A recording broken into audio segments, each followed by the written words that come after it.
Les gens l'aimaient. Il les séduisait. Il attirait les gens. Donnie Rudd, un homme au potentiel sans limite. Il était avocat. Il avait une émission de télé. Au dire de tous, c'était un remarquable scientifique. Il avait un QI de génie. Il connaissait plein de gens célèbres. Il travaillait sur plein de choses importantes. On était attirés par son monde. Mais Donnie avait des secrets. Et c'est à ce moment-là qu'on a compris que quelque chose ne collait pas dans cette situation. Il a dit que quelqu'un voulait le tuer. Il avait les flics aux trousses. Qu'avez-vous pensé en apprenant qu'il était soupçonné dans une affaire de meurtre? Ça ne m'a pas surprise. Était-ce un meurtrier ou une tête brûlée? C'était une drôle de coïncidence. Maman a toujours dit, avec Denis, il n'y a pas de coïncidence. Tout cela pousse les gens qui l'ont croisé à se demander qui est Donnie Rudd? Je n'ai pas l'impression d'avoir eu affaire à un meurtrier. Je ne sais pas comment il fait, mais il est doué pour ça.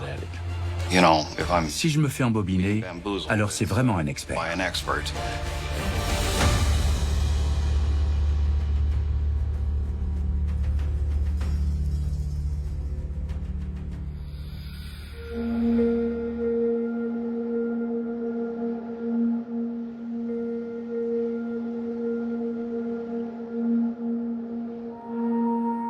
Il est près de minuit dans la banlieue nord-ouest de Chicago.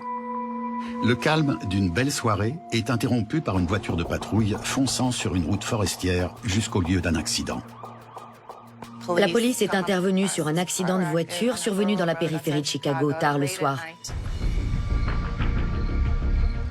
À l'intérieur d'une Ford Pinto de 1972 qui a fait une sortie de route, les policiers découvrent un jeune couple. Des jeunes mariés, Donnie Rudd et sa femme Noreen.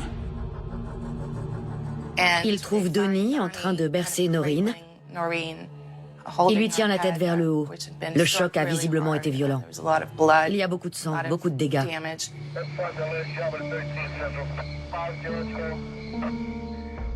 Donnie leur raconte ce qui s'est passé. Ils roulaient sur cette route à double sens. Une voiture a foncé sur eux et il a fait un écart pour éviter une collision frontale. Alors qu'il fait un écart, la portière côté passager, là où était assise sa femme, s'ouvre. Elle tombe du véhicule et il s'arrête. Au moment où il sort, il voit la tête de sa femme heurter une pierre. Et il montre une pierre recouverte de sang. Un policier tente un massage cardiaque sur Noreen. Elle ne réagit pas. Elle est grièvement blessée au niveau de la nuque. Son pronostic vital est engagé. La police conduit Noreen à l'hôpital.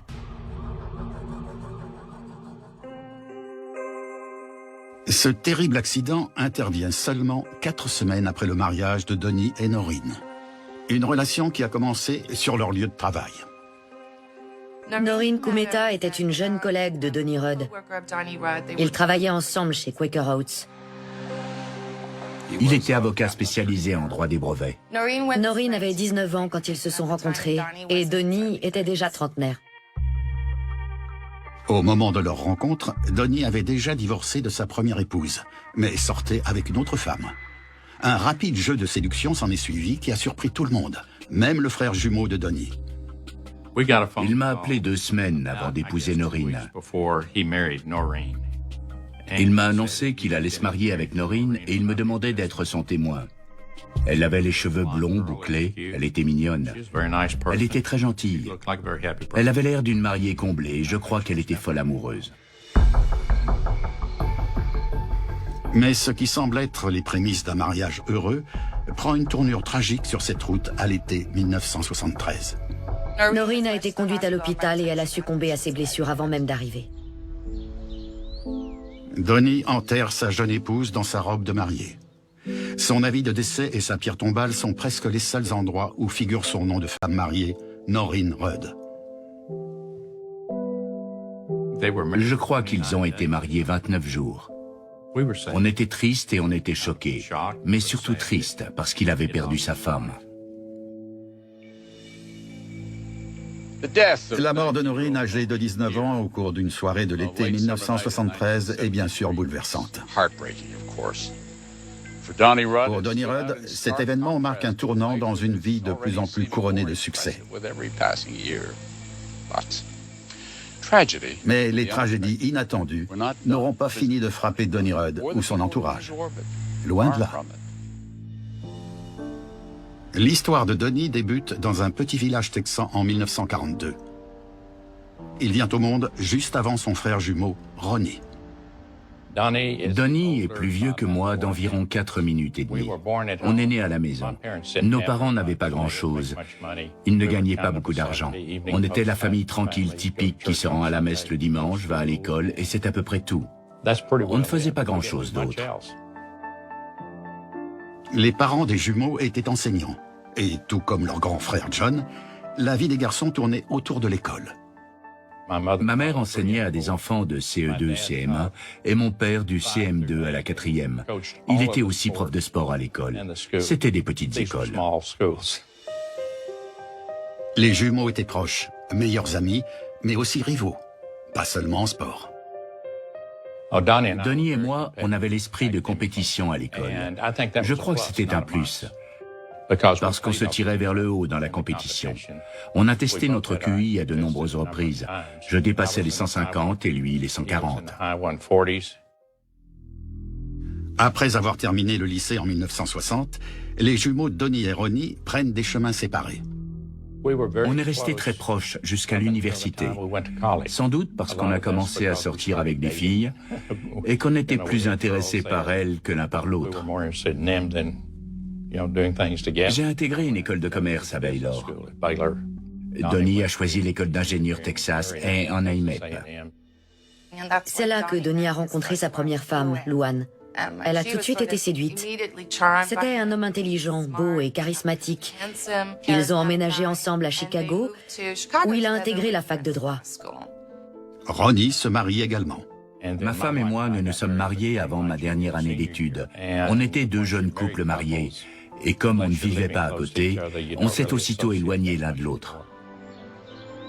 Nous sommes dans les années 1960. Donnie et Luann s'installent dans une banlieue pittoresque de Chicago, à Hoffman Estates. Ils ont 4 enfants, leur fille Teresa et la cadette. Et votre enfance? On vivait dans un quartier de banlieue normal. On jouait dehors tout le temps à l'époque. Les enfants faisaient du vélo et jouaient dehors. C'était la banlieue. C'est à peu près à cette époque-là qu'il se lie d'amitié avec un autre couple. Donnie faisait partie du conseil scolaire et c'est là qu'il a rencontré Diane. Diane Marks, tout comme Donnie, est mariée. Elle et son mari John ont également 4 enfants. Ils n'habitent qu'à quelques kilomètres les uns des autres et deviennent naturellement amis. Ma mère était la présidente du conseil scolaire du quartier 54. À l'époque, Donnie a été élu au sein de ce conseil scolaire. C'est grâce à ça qu'ils sont devenus amis. Ma mère et Donnie sont d'abord devenus amis, puis toute la famille s'est rapprochée. Leur relation dépasse le simple cadre des barbecues et des cocktails à Hoffman Estates. On partait ensemble en vacances, on allait dîner ensemble au restaurant, on les voyait toutes les semaines, au moins 2 fois par semaine. Quand ils voulaient sortir dîner tous les deux, j'allais chez eux garder leurs 4 enfants. Donnie et Diane sont tous deux de fervents porte-parole du conseil scolaire. Leur travail se fait remarquer. Ils font les gros titres plusieurs fois. Ils se rendent à des conférences dans d'autres villes et se rapprochent de plus en plus. Ma mère a pris la décision de tout dire à mon père. Ils sont partis faire le tour du pâté de maison en voiture et ça a duré des heures. Vous étiez à la maison? On était assis dehors à les regarder. Ils ont fait des tours et des tours. Quand ils sont revenus, mon père a annoncé que ma mère quittait la maison et s'installait avec Donnie. Je n'avais jamais vu cette expression sur le visage de mon père. Il était triste. On devinait qu'il avait pleuré. Ça m'a brisé le cœur quand il m'a dit ça. C'est dur pour un enfant de voir ça. Oui, dur de constater que ma mère pouvait lui faire ça. Les gens ne divorçaient pas à l'époque. Personne dans notre quartier et encore moins dans notre entourage. On allait à la messe le dimanche, mais aussi le mercredi. Église baptiste? Oui, l'église baptiste promettant enfer et damnation. Quand ma mère a décidé de quitter mon père et de s'installer avec Donnie, elle a fait un choix aussi au niveau de sa religion. Elle disait qu'elle devait choisir entre Dieu et Donnie, et qu'elle avait choisi Donnie. Je suis allée parler à un conseiller à l'école sans penser que ma mère était présidente du conseil scolaire et que tous les profs savaient qui elle était. J'ai expliqué la situation et avant même que je rentre à la maison, c'était déjà revenu aux oreilles de ma mère. Être le sujet de toutes les conversations est difficile pour les enfants des deux familles. Je me souviens juste que tout le monde était triste en permanence. Il y avait beaucoup de larmes et beaucoup d'inquiétudes. Les enfants étaient trimballés d'une maison à l'autre. Nous sommes en 1971. Le divorce est encore quelque chose d'exceptionnel dans un État comme l'Illinois. Mais ce qui va se passer ensuite va l'être davantage. C'était déjà assez bizarre que mes parents divorcent, mais ça l'est devenu encore plus. Au moment où ma mère et Donnie s'installaient ensemble, mon père essayait d'empêcher ma mère de partir. Et il parlait beaucoup avec Louane. Souvenez-vous, Louane est la future ex-femme de Donnie. Ils faisaient tout pour essayer de retenir leurs époux. Et avec le temps, ils sont devenus des amis d'une autre nature. Ça s'est transformé en autre chose. Oui. Je crois aussi que mon père avait toujours été marié et qu'il voulait être marié, tout comme Louane. Au bout d'un moment, ils se sont simplement dit « Ils sont partis, sortons, allons au cinéma, allons dîner ensemble. » Au moment où les papiers du divorce sont signés, ce ne sont pas Donnie et Diane, mais John et Louane qui annoncent qu'ils vont se marier. Donnie et John ont tout simplement échangé de domicile et de conjointe. Les enfants appellent ça le revirement. Au bout du compte, tout le monde a une maison, une voiture, et tout le monde a 4 enfants. Une nouvelle façon d'aborder une situation difficile. Et cela semble marcher. Mais c'est Donnie qui semble soudain changer d'avis. Il n'épouse pas Diane. Après que ma mère a mis en miettes notre traditionnelle famille banlieusarde, Donnie et elle ne se sont pas mariés. Mais elle croyait qu'elle allait épouser Donnie. Elle pensait épouser Donnie. Et un jour, il est parti et il a épousé Noreen. Il a pris un autre chemin et il a épousé Noreen. Et tout ce qu'on a su concernant Noreen, c'est qu'elle était morte. Donnie a été marié à Noreen pendant moins d'1 mois, avant ce tragique accident de voiture. Il a appelé ma mère de l'hôpital pour annoncer qu'ils avaient eu un accident, que Noreen était morte et qu'il revenait à la maison. Et cela très peu de temps après l'enterrement. Votre mère lui a pardonné? Oui, elle lui a pardonné. Oui. Les enfants surnomment cet épisode le mois de Noreen. Les adultes, par contre, n'en parlent quasiment pas. De nouveau ensemble, Donnie et Diane se marient rapidement. Et la grande famille recomposée commence sa nouvelle vie. La relation avec Noreen n'a duré très peu de temps, mais on savait qu'il allait se remettre avec Diane. Ce nouvel arrangement, 2 familles de classe moyenne du Midwest échangées après un revirement, semble tout droit sorti d'une série des années 70. Mais pour les 2 plus grandes filles de Diane, Lori et Cindy, un élément troublant guette et devient menaçant. Un soir, alors que Lori rentre à la maison en voiture avec Donnie, elle trouve le courage de l'interroger au sujet de la nuit où Noreen est décédée. Il est revenu à la maison et ils ne nous ont jamais rien dit à ce propos. C'était... C'est bizarre de faire ça. Je crois aussi. Alors qu'elle réussit enfin à lui faire parler de cette nuit-là, Lori apprend quelque chose qui va profondément la bouleverser.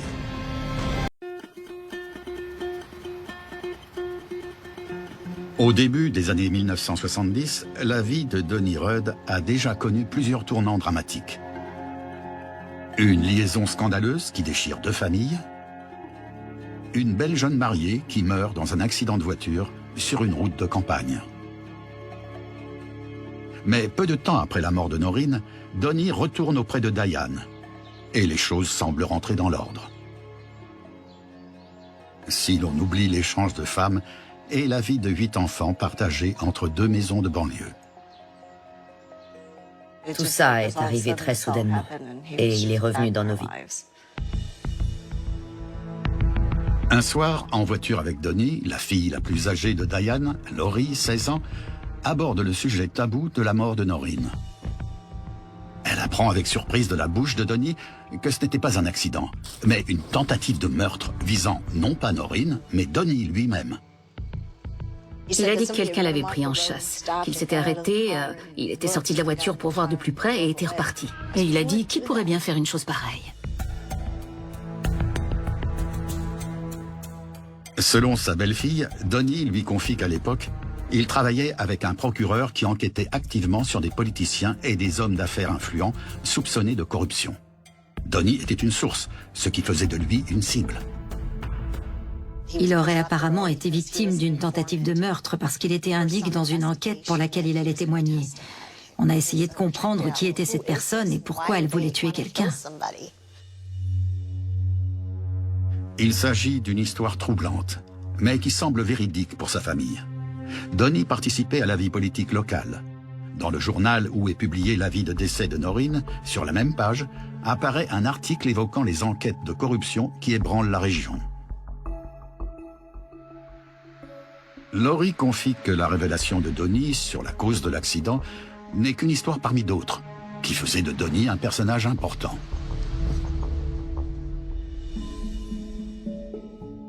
Il était intéressant. Il racontait des histoires qui prenaient de l'ampleur à mesure qu'on le connaissait. Une fois, on est allé au restaurant et il nous a raconté qu'il avait fait le Vietnam. Il nous a dit qu'il avait fait partie de la CIA, qu'il avait sauté d'un hélicoptère en plein vol. Il était beaucoup plus fascinant que mon père, qui avait un emploi normal. Quand on parlait avec Donnie, il nous disait qu'il allait devenir riche, qu'il connaissait tout un tas de stars. Il travaillait sur de grosses affaires. Après tout ça, forcément, on est attiré par le monde tel que le voit Donnie Rod.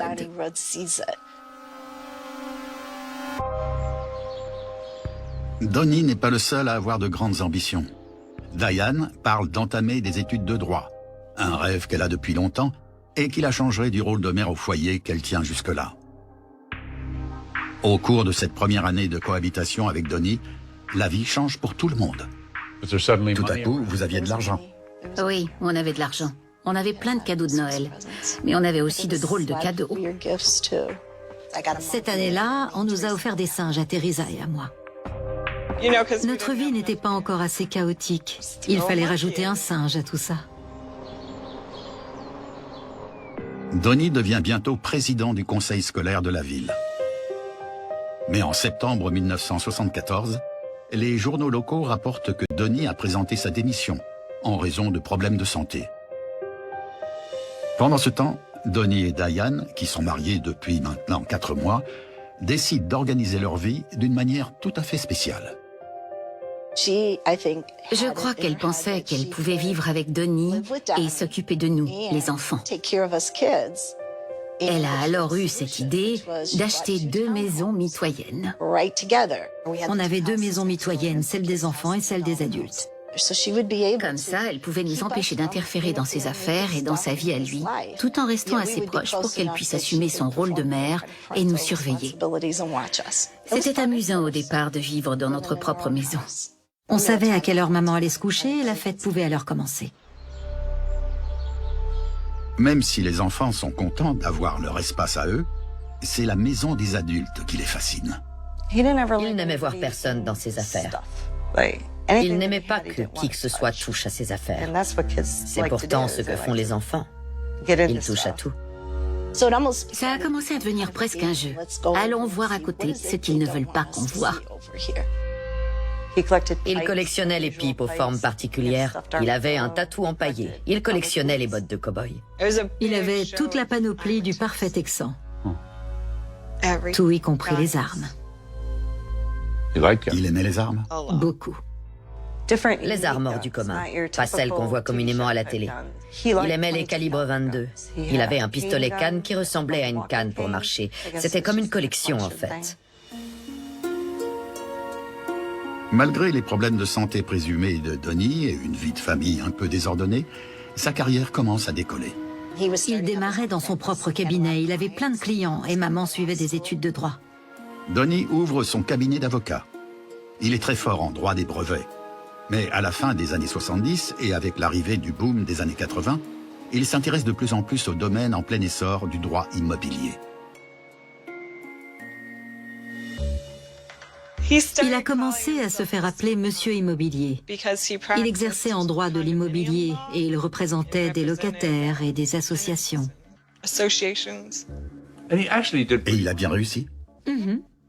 Au dire de tous, c'était un avocat respectable qui gérait beaucoup de clients et d'associations de propriétaires. Il n'avait pas l'air d'être en manque d'affaires. Il possédait même une plaque d'immatriculation où il était écrit Monsieur Immobilier. Et il avait une émission de télé. I am your host, Donnie Rudd. Tracy, I've probably, in my lifetime now, attended in excess of 5,000 board meetings. C'était vraiment quelqu'un qui voulait se faire remarquer. Il cherchait toujours l'attention. Mais d'après ses belles-filles, au fil des années, quelque chose semble clocher. Quelque chose concernant Donnie, ses histoires de guerre, ses affaires. Le moi de Noreen paraît très bizarre. C'est comme si derrière l'excentricité se cachait quelque chose. Et plus le temps passe, plus les enfants veulent des réponses. On le suivait, on essayait de fouiller dans sa sacoche, on photocopiait des trucs. Cette fois, les deux sœurs commencent à véritablement enquêter sur leur beau-père.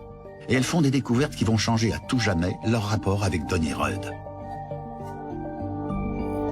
On a convenu entre nous d'allier nos forces pour lui faire face. Et très rapidement, elles se retrouvent impliquées dans une impitoyable partie de bras de fer dans leur propre maison.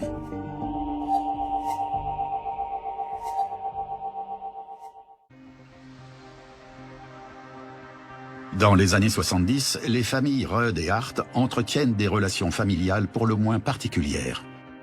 Les deux épouses ont changé de foyer. Les enfants vivent dans une maison mitoyenne de celle de Donnie et Diane.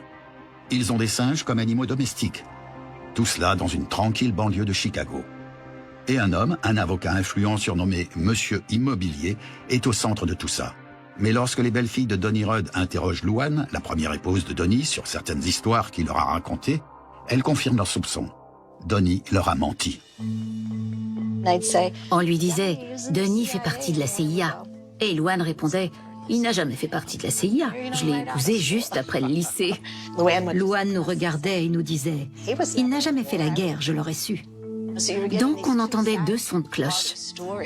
Vous avez eu un genre de prise de conscience? Oui, une prise de conscience. Les choses n'étaient pas toujours telles qu'il les racontait. À ce moment-là, ma mère a vu qu'il y avait des incohérences et elle a compris qu'il y avait beaucoup de mensonges dans ce qu'il disait.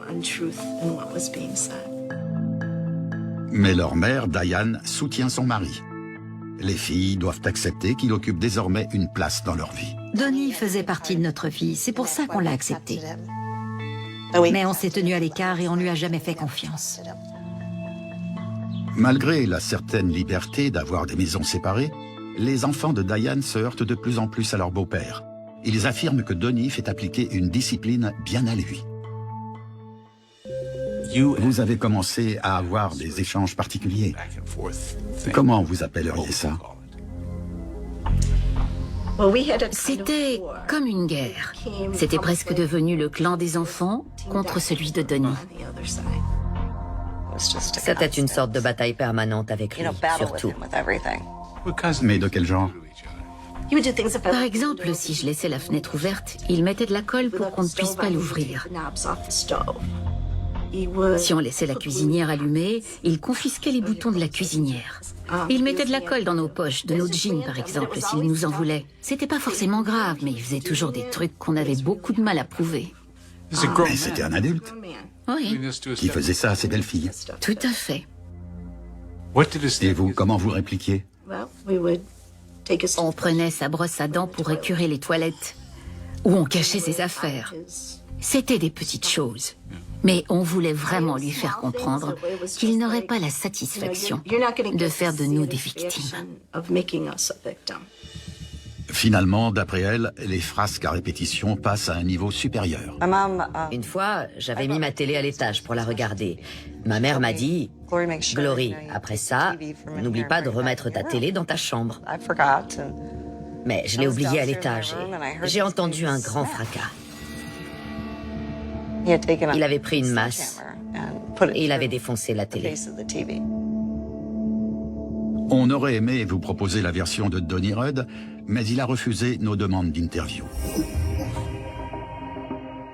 D'après Cindy et Laurie, c'est au moment de cette guerre silencieuse contre Donnie que leurs soupçons se sont transformés en petite enquête. On en est arrivé à un point où on voulait toujours avoir une preuve de tout. S'il disait quelque chose, on essayait de vérifier ce qu'il avançait, de découvrir si c'était vrai ou pas. Ça doit être étrange de vivre avec un homme à qui l'on fait si peu confiance. Les filles ont peur que Donnie puisse encore avoir une maîtresse. Et dans le dos de leur mère, tout comme il a agi avec Noreen. À ce moment-là, on a essayé de préserver notre mère. Bien sûr.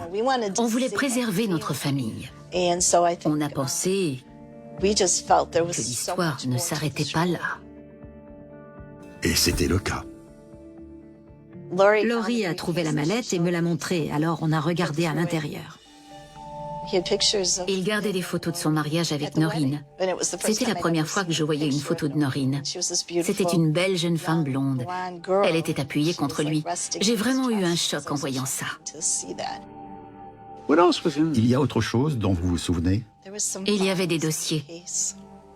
Il était avocat, il gardait des dossiers sur tout, donc on les a feuilletés pour essayer de comprendre qui elle était et comment c'était arrivé, parce qu'on ne voulait pas que ça se reproduise. Les filles tombent sur toute autre chose. Un document indiquant qu'il y a eu une enquête sur la mort de Noreen. Une mort qui a joué un rôle important dans leur vie. Une mort dont elles ignoraient presque tout. L'enquête décrivait ce qui était arrivé à Noreen. Je crois que Donnie avait dû témoigner devant quelqu'un avant qu'il ne classe ça comme un accident. La mort de Noreen a été qualifiée d'accident. Mais les belles filles de Donnie se demandent tout de même pourquoi il a gardé tous ces documents dans sa mallette. Et maintenant qu'elles ont vu les photos de mariage, elles sont hantées par les images de l'épouse décédée de Donnie. La vie continue pour la famille. Laurie quitte la maison pour aller à la fac et Cindy et son frère la suivent peu après. J'avais envie de m'enfuir. Les gens vont sûrement dire « Tu avais ta propre maison, alors pourquoi tu es partie quand tu as eu 18 ans ?» Mais j'étais encore beaucoup trop près de Donnie Rudd. Les relations entre la maison de Donnie Rudd et celle des enfants se font de plus en plus rares. Les plus grands prennent de l'âge et s'en vont. Cette maison est finalement louée. Une nuit, en janvier 1981, Glory, âgée de 17 ans, la plus jeune fille de Diane, qui vit toujours chez Donnie et Diane, est toute seule à la maison. À l'époque, on ne fermait pas vraiment la porte à clé. On n'avait que très peu de cambriolages dans le quartier. On laissait souvent la porte entrouverte. J'étais dans ma chambre à ce moment-là et j'ai entendu des pas dans l'escalier. Elle est montée à l'étage et il y avait une femme en manteau de fourrure qui faisait le tour. Elle m'a regardée et elle m'a dit un truc du genre « Qui es-tu et qu'est-ce que tu fais là? Tu es la femme de ménage? C'est la maison de Donnie. » Alors j'ai répondu « Non, je suis la belle-fille de Donnie. » Et elle a répondu « Je suis la fiancée de Donnie. » Et j'ai vite compris que c'est lui que j'avais pris sur le fait. Glory m'a appelée. Je n'habitais déjà plus à la maison. Elle m'a dit « Écoute ça ». Et j'ai entendu les pleurs de cette femme. Elle m'a dit « Tu ne vas jamais croire qui est ici. » Devine qui est ici. Tu ne vas jamais le croire. Elle a fait « La fiancée de Donnie est ici. » J'ai répondu « Quoi? La fiancée de Donnie? » Il était marié à votre mère. Il était marié à notre mère. Elle a débarqué là-bas, elle a fait un tour et elle a raconté qu'ils avaient prévu de se marier. Il lui avait dit qu'il faisait des travaux dans la maison et que c'était pour ça qu'elle ne pouvait pas venir. Donc elle était venue pour jeter un œil. Elle savait qu'il n'était pas là. Alors elle avait décidé de venir sur place jeter un œil. Wow. Et elle est tombée sur Glory. Ça ressemble malheureusement beaucoup à ce que les sœurs qualifiaient de mois de Noreen. Elles craignent une nouvelle fois que Donnie ne soit sur le point de quitter leur mère. Mais elles sont résolues à empêcher ça. Au lieu de compatir vis-à-vis de cette pauvre femme qui venait d'apprendre la vérité, j'étais plutôt concentrée sur ma famille. Je me disais que j'avais la preuve qu'il me fallait pour que ma mère quitte Donnie et qu'on s'en aille. Laurie apprend à sa mère qu'une femme prétendant être la fiancée de Donnie est venue à la maison. Mais comme c'est souvent le cas, Donnie a encore une explication. Il nous a sorti une histoire assez compliquée. Cette femme qui est venue à la maison était une cliente et avait fait ça exprès pour lui causer du tort. Donnie explique à Diane qu'il a obtenu une ordonnance de protection contre cette cliente. Et il présente même une convocation à Glory pour qu'elle vienne identifier cette femme au tribunal. Mais les filles de Diane ne croient pas à cette version. On l'espionnait, on le suivait en voiture. Laurie et Cindy suivent Donnie de chez lui jusqu'à son bureau. Et ensuite, plusieurs fois, jusqu'à la maison de la femme qui est entrée chez eux ce soir-là. Laurie poursuit elle-même des études de droit et se rend au tribunal pour examiner la convocation et l'ordonnance de protection que Donnie lui a montrée. Mais elle rapporte qu'aucun dossier n'a été enregistré. Ces documents ne valent rien. On avait envie de le coincer en train de tromper ma mère pour qu'elle le quitte. Et à leur grande surprise, Diane est enfin d'accord avec elle. On est allé chez elle, on a fait ses bagages, on a acheté une maison pour elle à Wooddale et on l'a aidée à déménager. Après, on s'est relayé pour lui rendre visite et lui changer les idées. Ça a été la seule fois où ma mère a vraiment quitté Donnie. Elle et moi avons déménagé. Et je me suis dit, c'est bon, on est loin de lui, on est libre, on est bien, on est toutes les deux. C'était à l'hiver 1981. Mais l'émancipation de Diane par rapport à Donnie n'est que de courte durée. Il glissait tout le temps des messages sur sa voiture. Je t'aime, je t'aime. Il écrivait ça 30 fois, comme un gamin. Même si on lui répétait sans arrêt qu'il fallait qu'elle passe à autre chose, on ne pouvait pas le faire pour elle. C'était ça le problème. On n'arrivait pas à l'éloigner de lui. Diane retourne vivre avec Donnie 6 semaines plus tard. Leur relation continue, mais les problèmes aussi. Une nuit, Diane fait une tentative désespérée. Elle était bouleversée. Et je lui ai demandé ce qui n'allait pas. Elle a répondu, Donnie a encore une liaison. Une femme s'est pointée à la maison et j'ai pris 14 somnifères. Diane dit avoir découvert une autre maîtresse dans la vie de son mari. On a conduit maman à l'hôpital, ils lui ont fait un lavage d'estomac et on a essayé de la convaincre de quitter Donnie à nouveau.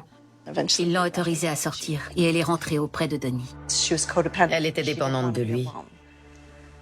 Elle ne voulait pas rester seule. Elle ne voulait pas avoir l'impression d'avoir brisé la famille. C'est pour ça qu'elle a décidé de rester avec lui. Et je crois sincèrement qu'elle pensait pouvoir le changer. Le feuilleton à rebondissement de la relation entre Donnie et Diane se poursuit jusque dans les années 80 et le début des années 90. Mais la vie de cette famille est sur le point de devenir encore plus bizarre. Le 4 avril 1991, une femme de 59 ans est retrouvée morte dans une banlieue proche de Chicago. Loretta Bonnke was discovered by her husband Robert on the kitchen floor of her Arlington Heights townhome. She'd been shot in the head. Elle était dans la cuisine au milieu d'une mare de sang. On lui avait tiré dessus 4 fois, de très près, au niveau du visage. Police say they have no motive and no suspects in the slaying, but they think Mrs. Bonnke may have known her assailant. Quelques heures seulement après la découverte du corps, Donnie Rudd reçoit de la visite.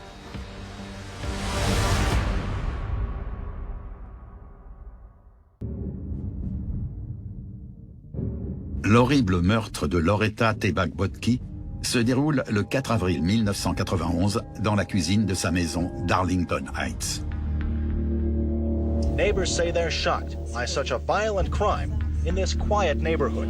This is a nice, quiet neighborhood, and you wouldn't think something like that, but it can happen anywhere, but I don't know, it's just terrible. Quelques heures plus tard, la police vient frapper à la porte de Donnie Rudd. La police est venue interroger Donnie. Il se trouve que Donnie connaissait bien la victime. Loretta était une décoratrice d'intérieur de Chicago qui était en conflit avec l'un de ses associés lorsqu'elle a rencontré Donnie. Elle a engagé Donnie pour qu'il l'aide à résoudre ce litige. Il était évident pour sa famille que Donnie s'intéressait déjà de très près à Loretta, sa nouvelle cliente. On était en train de dîner et il parlait de Loretta sans arrêt. Plus il parlait, plus on se disait que ce nom-là revenait bien trop souvent. Ma mère était inquiète. Elle craignait au départ qu'il puisse avoir une liaison avec Loretta. Non pas qu'elle ait des preuves, mais à cause du passé peu glorieux de Donnie. Il se passe bien quelque chose entre Donnie et Loretta, mais pas ce que craint Diane. Donnie a dit à Loretta, qui avait déposé un recours en justice contre son ancien associé, qu'elle avait gagné 800 000 $ de dommages et intérêts. Loretta était ravie, mais elle attendait de pouvoir toucher cet argent, et les mois ont passé. Le temps passe et toujours pas d'argent à l'horizon. Donnie a une explication, à laquelle il a déjà eu recours par le passé. Il a dit qu'il avait un cancer et qu'il était hospitalisé pendant quelque temps. Loretta a fini par vraiment s'énerver et elle l'a menacé de porter plainte contre lui. Il a certainement essayé de l'en dissuader et Loretta a accepté de s'entretenir avec lui avant de déposer sa plainte. Le 3 avril 1991, Donnie rend visite à Loretta.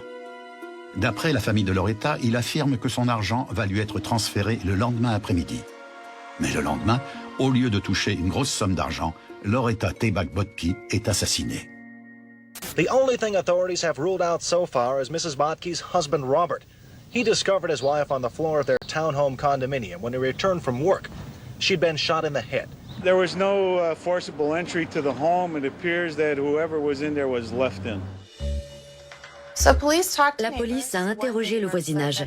Un voisin a déclaré avoir entendu un grand bruit venant de chez Loretta à environ 15h20.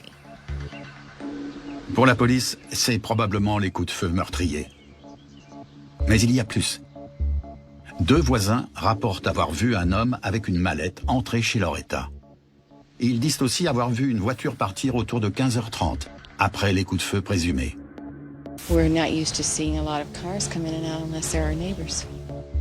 Ils ont aussi rapporté avoir vu une voiture au domicile de la victime portant les plaques d'immatriculation « Monsieur Immobilier ». La police se rend donc au domicile de Monsieur Immobilier quelques heures après la découverte du corps. Donnie déclare être allé chez Loretta plus tôt dans la journée, mais ne pas être impliqué dans son meurtre. Il ne nie pas lui avoir rendu visite. Il ne nie pas non plus avoir discuté du dossier et être parti. Mais selon lui, elle était bel et bien vivante à ce moment-là. Donnie affirme être parti à 3h de l'après-midi, 20 minutes avant qu'un voisin n'entende ce qui ressemble à des coups de feu. Et 30 minutes avant que d'autres voisins déclarent avoir vu sa voiture dans l'allée. Ils ont fouillé la maison. Ils ont pris les bottines de Donnie qui traînaient et pas mal de choses. Ils ont demandé à Donnie s'il avait des armes à l'intérieur de la maison. Donnie a répondu « Oui, je vais vous les apporter ». Alors il a pris tout un tas d'armes qu'il a montées à l'étage et il a vérifié qu'elles n'étaient pas chargées en disant « Voici mes armes ». En les manipulant toutes? En les touchant toutes. La police lui a dit « On va vous faire un test pour voir si vous avez des résidus de poudre sur vous ». Et il a répondu « Quoi? Vous me demandez ça alors que je viens de manipuler toutes ces armes ?» Un test pour voir si Donnie avait des résidus de poudre sur les mains aurait pu déterminer s'il avait tiré avec une arme à feu ce jour-là. Mais il aurait été effectif si Donnie l'avait réalisé avant de manipuler toute sa collection d'armes à feu. Donnie avait rédigé tout un tas d'articles sur les résidus de poudre et il avait fait des études de droit. C'est un sujet qu'il maîtrisait. La police compare les armes de la scène de crime avec les armes à feu de Donnie. Aucun de ces projectiles ne correspondait aux armes que possédait Donnie. Ils n'ont jamais trouvé l'arme qui a tué Loretta. Mais lorsqu'ils creusent dans le procès où Donnie a défendu Loretta, les policiers découvrent une chose surprenante. Donnie n'a pas seulement mis du temps à obtenir les 800 000 $ d'indemnité. Il n'a en réalité jamais gagné ce jugement. Et les enquêteurs apprennent que ce n'est pas la première fois que Donnie raconte à tort à un client qu'il a gagné un procès. Donnie a déjà suivi ce même procédé quelques années plus tôt. En 1981, un ingénieur de Chicago, Joe Massani, se remet d'une opération du cœur quand il imagine un appareil capable de mesurer la fréquence cardiaque. J'ai imaginé que si on avait une montre qui pouvait prendre le pouls, on pourrait simplement appuyer sur un bouton pour le prendre. Il conclut un marché avec une entreprise du coin pour faire breveter son invention. Il y a eu un litige entre Massani et l'entreprise. Massani engage Donnie Rudd pour assurer sa défense. Je lui ai dit, combien d'indemnités on va leur demander? Il a dit 2 millions de dollars. Selon Massani, Donnie lui fait cette promesse alléchante, mais il n'entend plus parler de lui. Il a manqué plein de rendez-vous, il ne répondait plus aux appels. Et finalement, il a dit à sa secrétaire de m'appeler pour programmer telle ou telle chose. L'affaire traîne pendant des années. Mais Donnie finit par déclarer qu'il a obtenu des dommages et intérêts. Pas 2 millions de dollars, mais 40 000 dollars. Pourtant, il ne touche jamais ses indemnités. La société qui l'a poursuivi en justice est dissoute. Il n'y a plus personne à qui réclamer cet argent. Mais d'après Massani, Donnie lui propose de lui verser lui-même ses indemnités. Il m'a versé 25 000 dollars en promettant d'obtenir les 40. Et il a gardé ça pour lui? Il a gardé ça pour lui. J'ai touché 25 000 dollars en 2 ou 3 versements. Puis les versements ont cessé. Après ça, on a essayé de le faire radier du barreau. Massani poursuit ses accusations devant la commission d'inscription et de discipline des mandataires judiciaires de l'Illinois. Il ne s'agit que d'une allégation parmi d'autres qui vont étayer une plainte formulée contre M. Rudd. Les plaintes sont nombreuses. Un journal de Chicago publie même un article qui accuse Monsieur Immobilier d'être plutôt Monsieur l'escroc. Les accusations se ressemblent. Des promesses de grosses indemnisations, parfois à hauteur de millions de dollars. Puis des longues périodes de silence. Parfois l'excuse d'une hospitalisation de Donnie.